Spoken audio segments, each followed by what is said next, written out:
See if this is working. But yeah, we gotta talk about. I gotta talk about. And I'm just gonna pull it up. I'm just gonna pull it up so I don't misquote it. Cause I'm still, to this day, I'm still looking at it like, huh? Bro, what are you talking about? Hold on, let me pull it up, y'all. We're gonna talk about this YouTube shit. So they posted yesterday, YouTube post, to reduce targeted dislike attacks and their impact on creators, especially on small creators. You'll no longer see a public dislike count on YouTube starting today, which was yesterday. In quotations, the dislike button is staying.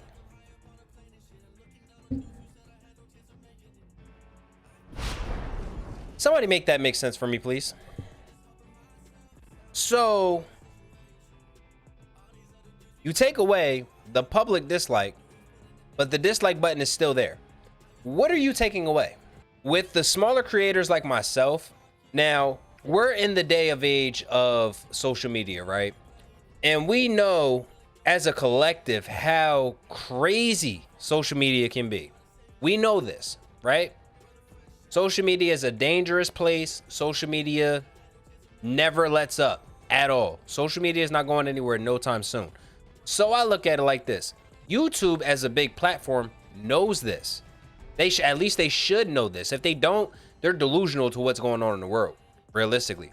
If we're calling a spade. But with that being said, to all of the smaller creators out there, and I'm just going to be very blunt when I say this.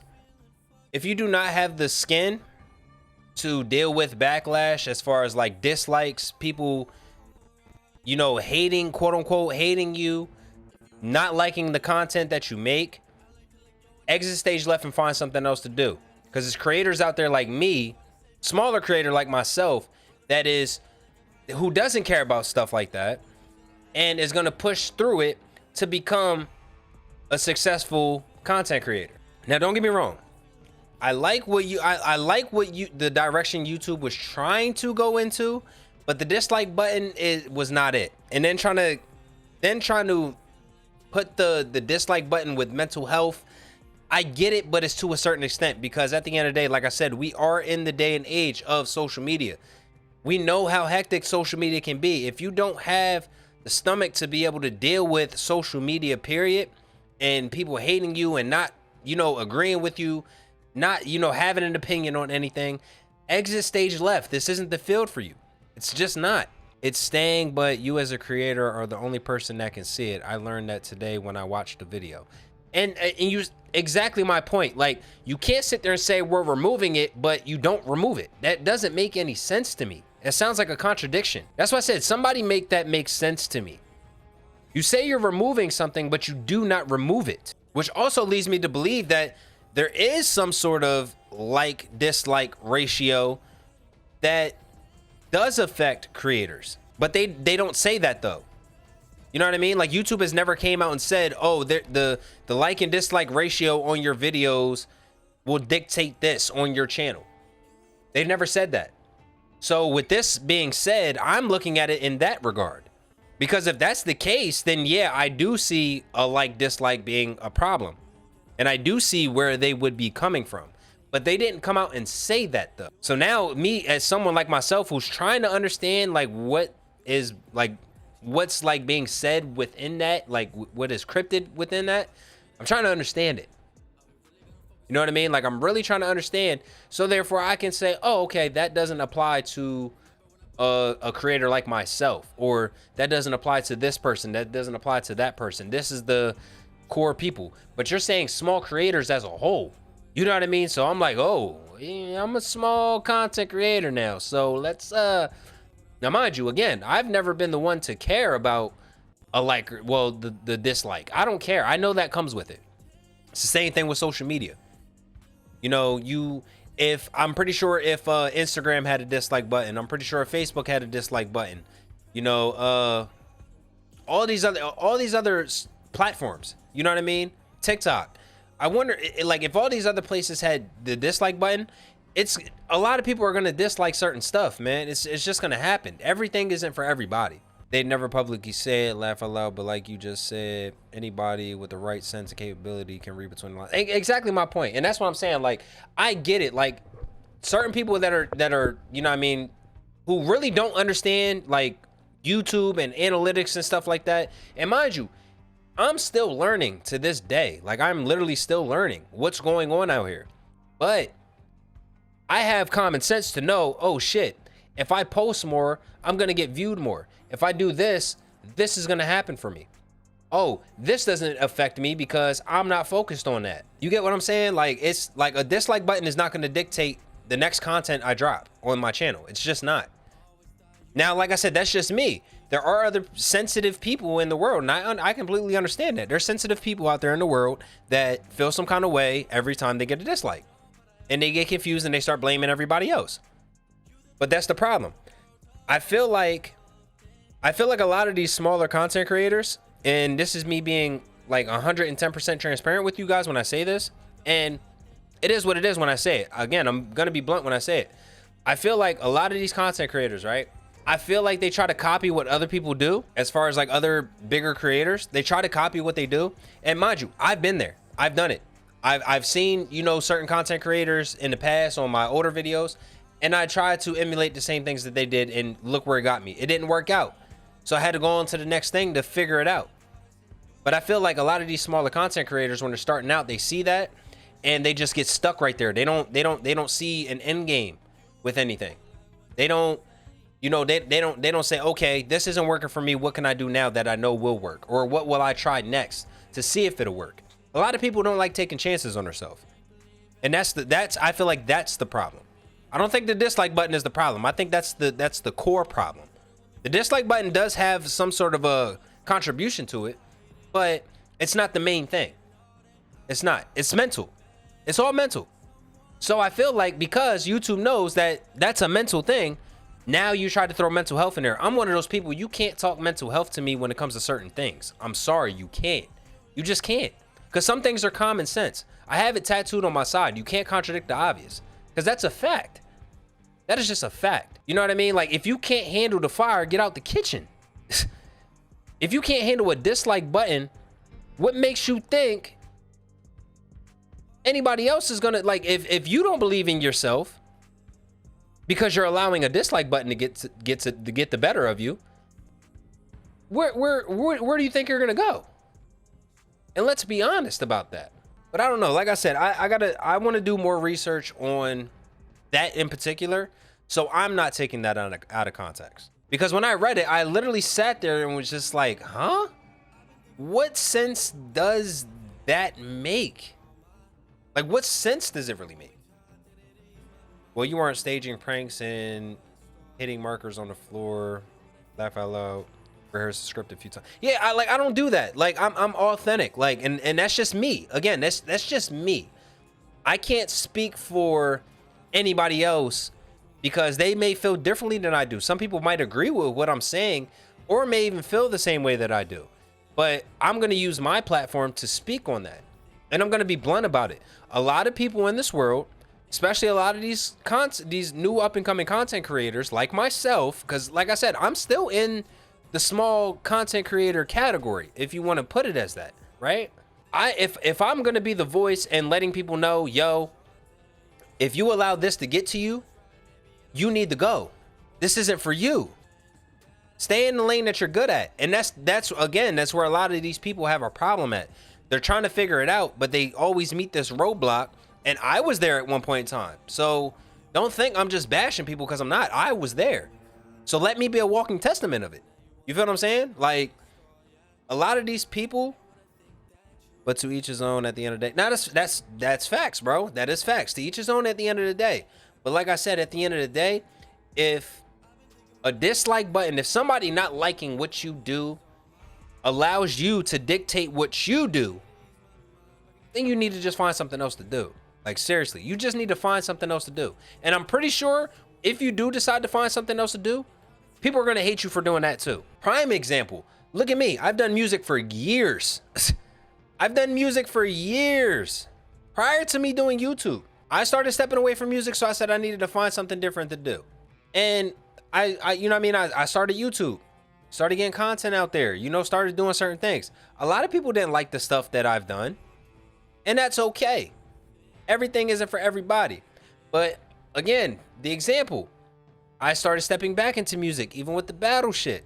I was the most hated person in my city. Did I give a fuck? No. Did it bother me? A tad bit. I'm not gonna lie, it bothered me a tad bit, but I didn't allow it to dictate what I was doing on my day-to-day basis. I didn't allow that. And a lot of people don't have the skin for that. A lot of people couldn't walk in the shoes that I walked in, and that's okay. There's nothing wrong with that.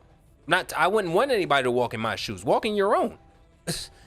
But at the end of the day, like I said, if you cannot handle it, if you cannot handle negativity that comes with the craft of anything that you want to do, you need to find something else to do. Exit stage left. I guarantee you, if you've seen other big YouTubers' numbers, they don't add up. A lot of the numbers don't add up, and that's where a lot of these other people get discouraged at too. A lot of people will sit there and say, "Oh, well, I got this amount of subscribers, but I'm not seeing this many views." Well, you got big content creators out there that have millions of subscribers, not just thousands, millions. Only maybe like 1,000 likes, 3,000 views. I mean, granted, over time, yeah, those numbers will jump up, but that comes with consistency. That's how a lot of these content creators get the, you know what I mean, the recognition that they get and get the numbers that they get. But everybody's numbers on YouTube don't make sense, period. It's all about getting into the algorithm and how long you can get somebody to continue watching your video. That's it. That's all it is. And I figured this out today on my end, right? And I'm going to put this out there to you guys because I got to be transparent with y'all. You guys are like family to me, so I'm going to be transparent with you guys.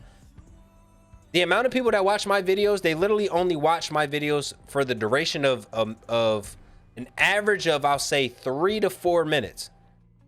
So, which leads me to believe, okay, instead of me dropping a 10-minute video or even doing a long live stream like this, right?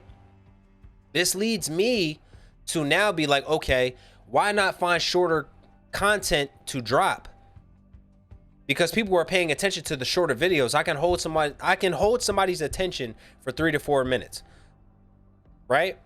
So when I get to that point to where I'm like, okay, now I'm seeing certain numbers on other videos go up. Now I can up that number for myself because the average is going to go up. The more the numbers go up, the more the average is going to go up. That's what it's all about on YouTube, bro. Realistically, that's all it's about. I mean, don't get me wrong, there's a bunch of other things that come with it, but you know, like I said, views ain't everything, right?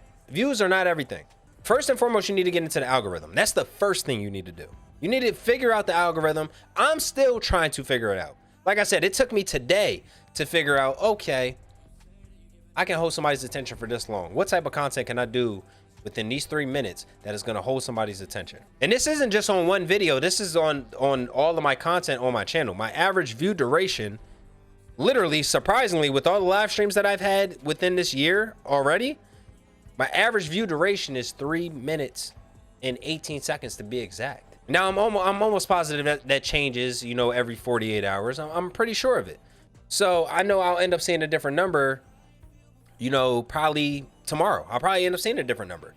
But once you work around that and then you continue to push out content and push out content and push out content, everything's going to go up from there.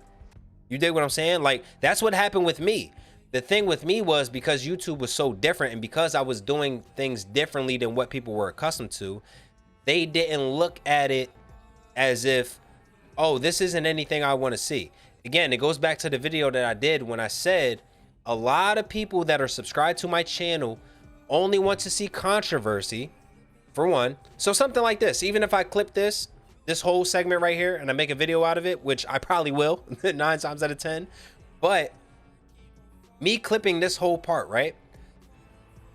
All I got to do is title it a certain way, have the thumbnail a certain way, and the views are going to be there because a lot of these people that are subscribed to me, they're waiting for controversy to come out of my mouth because of the things I've been through when I was in the music industry, when I was a part of the culture like that. You feel what I'm saying? So it's much different. It's much different now. because now that I'm out of that element, now don't get it twisted. I still have my musical roots within me, and I still do, you know, one day want to potentially these records that I've been sitting on drop, you know, or actually record, and or even if I just keep them in the tuck for myself. You feel what I'm saying? But I know what comes with that. I've done it for 10 plus years. I know what comes with that. But it's a matter of transitioning and figuring it out. So again, backtracking on what I was saying earlier. So with all of that being said though, to the new up and coming content creators, if you guys cannot handle as much as small as the dislike button, if you guys cannot handle the dislike button, find something else to do. If that is going to get the better of you, find something else to do, because this isn't your lane and this isn't for you. And there's nothing wrong with that. There's nothing wrong with stepping back saying, you know what, this ain't for me. I can't deal with that. Ain't nothing wrong with that, bro. Seriously, there's nothing wrong with that. Everyone has pride and wants to be like, no, I don't understand why these people hate me so much. Well, you got to figure yourself out first to understand that. If you want me to be honest, it'll be 5 million subs with 100,000 plus views, and that's it. Bro, that is a fact. That is a fact. But thank you for being big enough to speak on your numbers. No, hey, listen, bro, like I said, I'm transparent. I'm not like, I had nobody, there's no booklet on how to do this shit, right? I bought a YouTube book thinking that shit was gonna help me. And don't get me wrong, it did to a certain extent though. There's no blueprint on how to figure it out. You know why? Because you have to do it. No book can tell you how to do something at the end of the day. It's just like math class in school. Yeah, you learned algebra and stuff like that. You don't use algebra in the real world. You don't. You don't. As long as you know how to add, subtract, multiply, and divide, that's it. That's all you need to learn. As far as math goes, that's it. You feel what I'm saying? Like, that is it, bro. It's the same thing. It's literally the same thing. And you're absolutely right. You're absolutely right, King Ramsey. I don't follow the YouTube script. I don't. I seen where that got me when I tried it. You feel what I'm saying? Like, it didn't work. It didn't work. But I didn't cry about it. I said, okay, it didn't work for me. Find something different to do. But I'm not gonna lie. I think when you first got on YouTube, a part of me did want you to be that YouTuber, if that makes sense. No, and like I said, and I understand that because, again, my personality, the way it is, and especially, like I said, a lot of people, and again, it goes back to when I said a lot of people were waiting for controversial shit to come out of my mouth for them to start viewing and paying attention to my YouTube shit. That's when the numbers started jumping up. If you noticed, that's when the numbers started jumping up. When I started entertaining dumb shit that didn't matter whatsoever, and I started publicly talking about it versus going on a platform for free, you feel what I'm saying? And not getting anything from it. No, I'm gonna go to YouTube and do it. Now everyone's paying attention to what's going on. But like I said, a lot of the people that are subscribed to my channel, and as bad as it sounds, I'm gonna publicly say it. A lot of the people that are subscribed to my channel only want to see controversy. That's just one chunk of my subscriber count. And don't get me wrong, I'm grateful for my subscriber count. That's cool. Thank you. I appreciate you hitting that subscribe button and also hitting that notification bell. I appreciate that. But if you think for a second I'm gonna allow you, just because you hit that like button, and this goes into the second chunk of people that are subscribed to me, people being subscribed to my channel just to say, oh, I'm subscribed to you, bro. Oh yeah, I pay attention to your content all the time. I see who's viewing what. I see what's going on. I know if one of my videos in the first hour gets five views and 10 people are telling me, yo, I just watched your video, that math does not add up. 5 of you are lying. You dig what I'm saying? But I don't allow that to get the better of me. I appreciate you. You dig what I'm saying? I appreciate you. Thank you. There's people out there in the world, and again, it goes to what I'm saying. If you can't handle shit like that, bro, get out of here, bro. It's not a lane for you. If shit like that affects you, don't get out of here. It's, for real. And don't get me wrong, back to your point, King Ramsey, like I said, I did want to be that YouTuber. I know one day if I continue pushing and pushing and pushing and continue doing what I'm doing, and once I have it officially figured out as far as for myself, I'm going to be that YouTuber, bro. It's going to happen. You know why? Because I'm not taking no as an answer. I've been stopped taking no as an answer. So shit like that doesn't affect me anymore, bro. A motherfucker telling me I can't do something no longer affects me at all. At all. Because you tell me I can't do something, guess what? I'm going to do it. What do you mean? What do you mean I can't drop this video this day? What makes you think I can't do that? What makes you think I can't record a video, edit that video, and drop it the same day within 3 hours? What makes you think I can't do that? I've done it numerous times. It even goes back even when I first got the camera. I told people give me 3 months with this camera and watch what I do. I did everything in a month, bro. And there's no cap on that. That's a fact. And people seen it. People seen that, but they didn't want to say nothing about it because, again, a lot of people want to see you fail. A lot of people don't want to see you win. They wait until big people co-sign you. Like, all it's going to take, honestly, for all, what? My subscriber count's at what right now? 1.64K right now, right? That's where I'm at subscriber-wise. Let it take a big YouTuber to shout me out or give me a cosign. Then all of those subscribers that are there that don't be in the chat on my live streams, don't be in the comments on my videos, don't be on the likes, don't be on the views, whatever the case may be, right? Watch how all those people just come out the woodwork. Watch. It happened, and again, there's nothing wrong with that. That comes with it. That comes with the game. It's the same way as music. That's what comes with it. Nobody's going to support you until you support yourself. When you support yourself, it only takes one person to support you. After that, 1 turns into 5, 5 turns into 10, 10 turns into 100, 100 turns to 1,000, and so on and so forth. Y'all know where I'm going with that. It's the same deal. Then once one big artist or one big person in whatever field it is that you're doing co-signs you, now everybody wants to come into woodworks and say, oh, I've been supporting you since day one. That comes with it. So again, if you can't deal with something as small as the dislike button, get out of here and find something else to do. That's it. So to all the small YouTube content creators out there that the dislike button is affecting them, listen, I'm gonna take my glasses off for this and look into the camera when I say this too. If you are a small content creator and you allow the dislike button to get to you, you allow hatred get to you, you allow trolls to get to you, X, Y, and Z. If you allow any type of negativity to get to you, do yourself a favor. Find something else to do. Find what works for you. Or leave that shit in the dust and don't fucking worry about it. Stay visionary.